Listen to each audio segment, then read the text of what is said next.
To start us on our journey of the day, we have an inspiring, open keynote speaker, Mai Khan. She's the Chief People Officer of Ethic. She's also the author of a book called Come Into My Office, Stories from an HR Leader in Silicon Valley.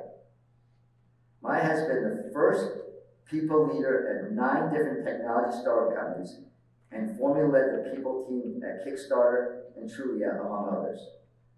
She was named to the list of the top 50 outstanding Asian Americans in business, the top 50 most powerful women in technology, and the top 50 tech leaders, as well as the top 20 tech trailblazer.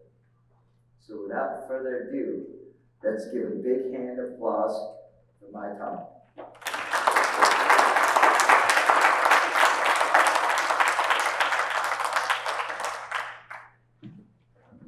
There we go. Get your picture up there. You look just as young as she, right? She looks just as young as her picture. Not like these. So I don't congratulations. sound as good as John, though. Thank you. Morning, everybody. Morning. Nice to see you all. When John asked me to give the opening keynote, I asked if he wanted me to talk about anything in particular, and he said, no, just talk about what you want to, but make it good. So here we go. I'm going to try to make it good, especially following John's lead here. But cheers to both John for bringing us all here together. So a round of applause. So I thought the title of our topic today is about how we can unlock the hidden value of ERGs. But I'm going to change it a little bit because I'm going to tell you a story about who I am and what I've learned over the course of my 10 startups. I've had 20 years of experience, but I haven't always been a people leader. I've had 6 different careers, and I've kind of learned and cobbled lessons along the way. So I do this work for my daughter, who's 14 years old. Her name is Emma, and I'm trying to give back, so I'm excited to be in front of you here. I work for a New York-based fintech company, and I love building. This is my 10th startup, and I just love building for a company, because the company has the product, but they haven't quite built the team. So this has been my life's work. The most relevant fact for you here today is probably that I've sat in most of the rooms where promotions, raises, and performance reviews have been discussed. I've worked across industries, both for-profit, non-profit, so that I can understand how some people get promoted and some people don't. And it is the stories that I hear about that I want to share with you here today, in the hopes that it will help you personally. So here's my story. This is a picture, and I think I was talking to Cynthia this morning about how sometimes being Asian and female, you become the only in the room. How many of you have ever felt like the only one of your kind on this table, right? This is like half of you have raised your hand. It's a diverse world, and I think that the power of diversity is when we can come together and leverage our strengths. But this was just me at barely 5 feet among everybody in this picture. You can't tell, but everybody here is blonde and probably above 6'2". So not only was I the only female at the table, I was the only Asian at the table, but I was the only one under 6 feet at this table. I just learned a lesson from here, which was my daughter said, "Why do you work with a bunch of men?" It was like the first realization that I'd never seen myself like that. I just didn't even recognize it until at 7 years old, Emma saw this picture and she was like, that's strange. And so it made me go down a different path, which is why I started down the path of DEI work. I do it for her, and this is us with matching outfits every time Survivor has a premiere, because I'm trying to teach her. Do you know what Survivor is? Reality? Okay. I'm trying to teach her what humans do to each other for $1 million. It's a very harsh lesson for a 7-year-old, but I want her to see that sometimes this is how the world works. Do you know what the bamboo ceiling is for everybody? Okay. Bamboo ceilings are just like glass ceilings for women, but they're specific to Asian Americans who can't seem to tap into some leadership positions. I tell you all of this because these slides are from 2018, so I've not even had to change these slides. The Asian Americans are the least likely to get promoted into management in all different types of industries. And so I've been trying to study this work, trying to uncover what it is that makes this the case. When we're fully represented in the lower levels, especially managers and below, can't seem to break out of that bamboo ceiling. My friends at Goldman Sachs even produced literature showing like the dearth of leadership available to Asian American women.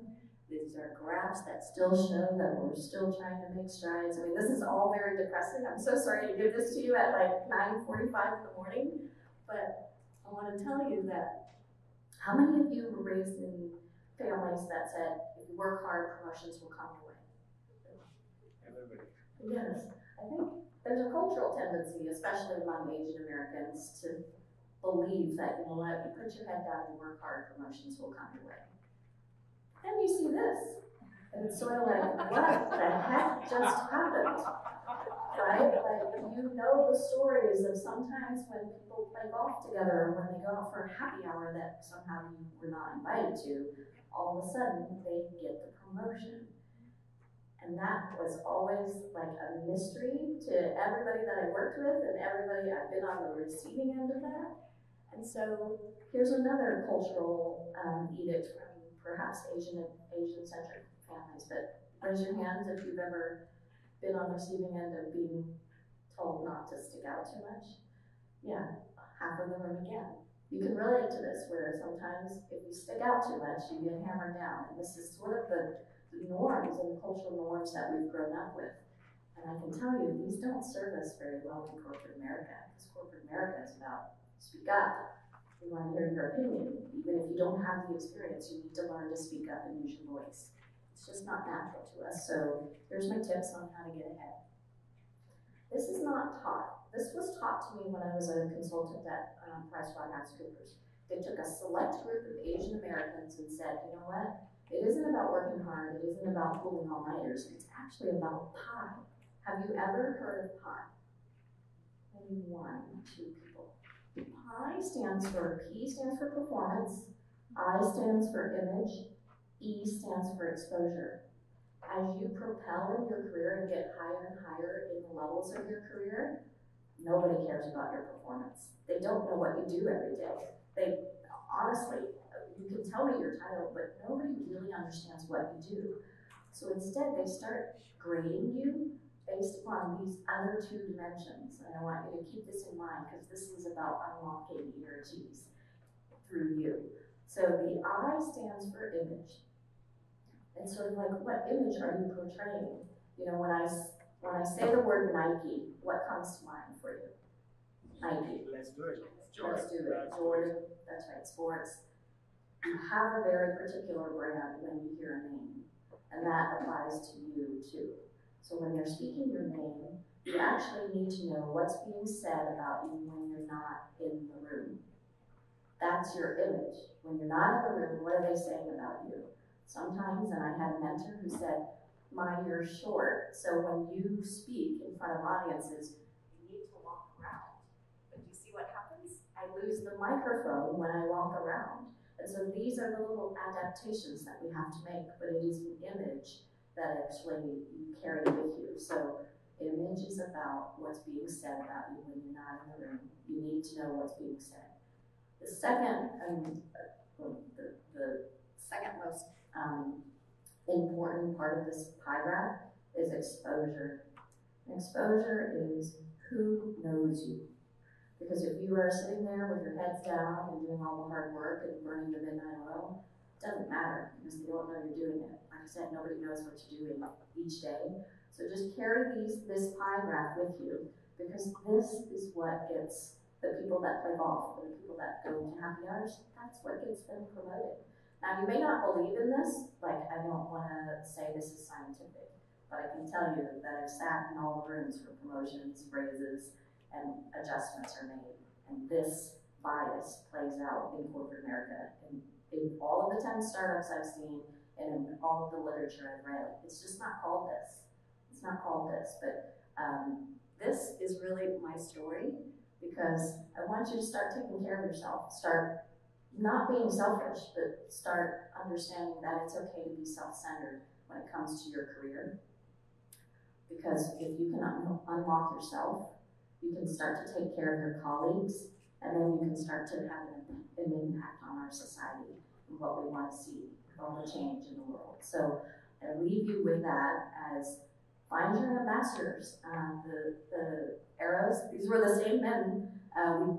We hired a little bit more diversity as I came on board, but the 3 arrows that you see were my ambassadors. They believed in me, and they invested in me in a way that I still carry, because it's why I'm in front of you here, because somebody took a chance on me. So it's wonderful if you can find your own sponsors. And if you can't do it, ask for AABTC. There's a lot of different ERG groups that are available probably in your companies.